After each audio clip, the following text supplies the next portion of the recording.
नमस्कार, आप देख रहे हैं हरियाणा डायरी और मैं हूं आपके साथ आयुष्पाल। केंद्र और हरियाणा की नायब सरकार की जन कल्याणकारी योजना अब सिर्फ कागजों तक सीमित ना रहकर सीधे गांव-गांव और हर घर आंगन तक पहुंच रही है। चाहे बेटियों की शिक्षा हो, महिलाओं की सेहत हो या फिर किसान और ग्रामीणों की सामाजिक सुरक्षा, नायब सरकार की योजनाओं का सीधा फायदा आज हर वर्ग को मिल रहा है। प्रदेश के लोगों का कहना है कि नायब सरकार की जन कल्याणकारी योजनाओं ने उनके जीवन को आसान और खुशहाल बना दिया है।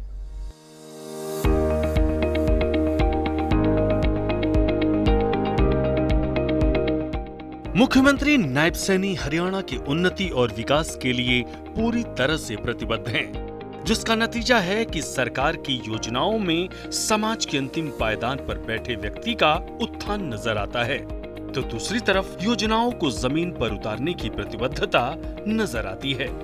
नायब सरकार में जन कल्याणकारी योजनाएं सिर्फ कागजों तक सीमित नहीं रहकर सीधे गांव-गांव तक और हर घर आंगन तक पहुंच रही हैं। चाहे बेटियों की शिक्षा हो, महिलाओं की सेहत हो या फिर किसानों और ग्रामीणों की सामाजिक सुरक्षा, हरियाणा सरकार की योजनाओं का सीधा फायदा आज हर वर्ग को मिल रहा है।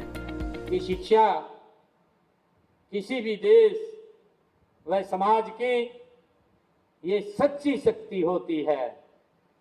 मुझे ये भी खुशी है कि इसी बात को पहचानते हुए देश के यशस्वी प्रधानमंत्री आदरणीय नरेंद्र मोदी जी ने राष्ट्रव्यापी बेटी बचाओ बेटी पढ़ाओ अभियान का उन्होंने शुरुआत की है। मुझे ये बताते हुए कि उन्होंने कहा भी है, आदरणीय नरेंद्र मोदी जी ने अपने मुखारबिंद से ये कहा भी है कि जब बेटियां पढ़ती हैं तो पूरा परिवार और पूरा समाज और पूरा देश आगे बढ़ता है। ये आदरणीय प्रधानमंत्री जी ने कहा है।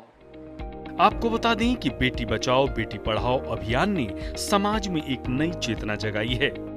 कुरुक्षेत्र के ग्रामीण इलाकों में बेटियों के प्रति पुरानी सोच तेजी से बदल रही है। आज यही बेटियां सही शिक्षा और प्रोत्साहन पाकर सेना, चिकित्सा, प्रशासनिक सेवाओं और शिक्षा के क्षेत्र में नया इतिहास रच रही हैं। इसके साथ ही आंगनवाड़ी केंद्रों के माध्यम से गर्भवती महिलाओं की देखभाल, बच्चों के टीकाकरण और पोषण कार्यक्रमों से स्वास्थ्य के स्तर में बड़ा सुधार देखने को मिला है।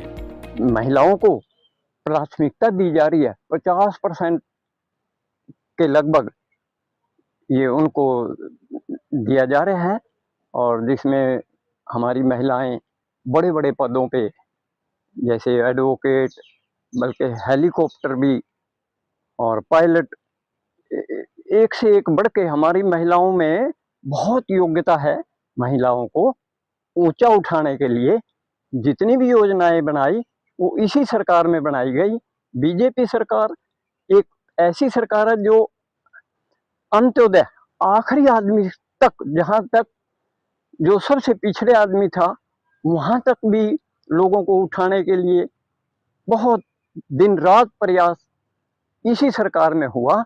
छोटी गुड़िया होने पे मेरी आंगनवाड़ी की एक स्कीम है, उसके तहत LIC पॉलिसी खोली गई है और मेरी गुड़िया को 18 साल के होने पे 1,80,000 रुपये दिए जाएंगे। बाकी मेरे दोनों बच्चे होने पे, दोनों छोकरी हैं जो, उनके होने पे 6-6 हज़ार रुपये वाइफ के खाते में आए।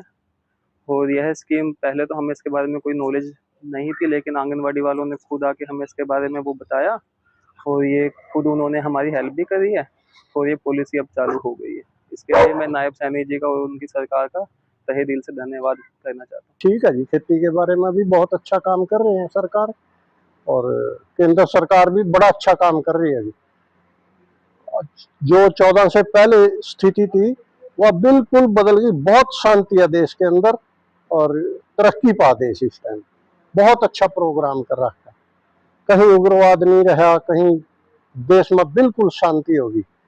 और एक एक काम जो कर रहे भाई, ट्रोजन ट्रेन चली है जो, इसका भी बेनिफिट लोगों ने होगा। सारे देश में बिजली भी आगे आने वाले टाइम में इसी से बनेगी और हम तो इसने बहुत अच्छा कहा भाई, सरकार बड़े अच्छे टाइम पर देश में आ गई। अगर उस टाइम में यह सरकार ना आंदी तो देश का हालत बहुत खराब होगी। भाजपा सरकार के आने से देश बड़ा सुरक्षित हो गया चारों पास से। और उनके पास ना हथियार थे, ना फौजियां पर कपड़े थे, ना देश में खाद मिले करा था, लाइना लगे करा थी लंबी लंबी। आज किसान भी वैसे तो कुछ कह लो पर सुविधा बड़ी अच्छी है। साफ है, जब योजनाएं धरातल पर उतरती हैं, तो विकास की किरण हर झोपड़ी और हर गांव तक पहुंचती है। कुरुक्षेत्र के ग्रामीणों की ये संतुष्टि इस बात का प्रमाण है कि हरियाणा की बेटी और किसान दोनों ही अब नए भारत की सशक्त पहचान बन रहे हैं, जिसे और आगे बढ़ाने के लिए मुख्यमंत्री नायब सैनी पूरी तरह से प्रतिबद्ध हैं।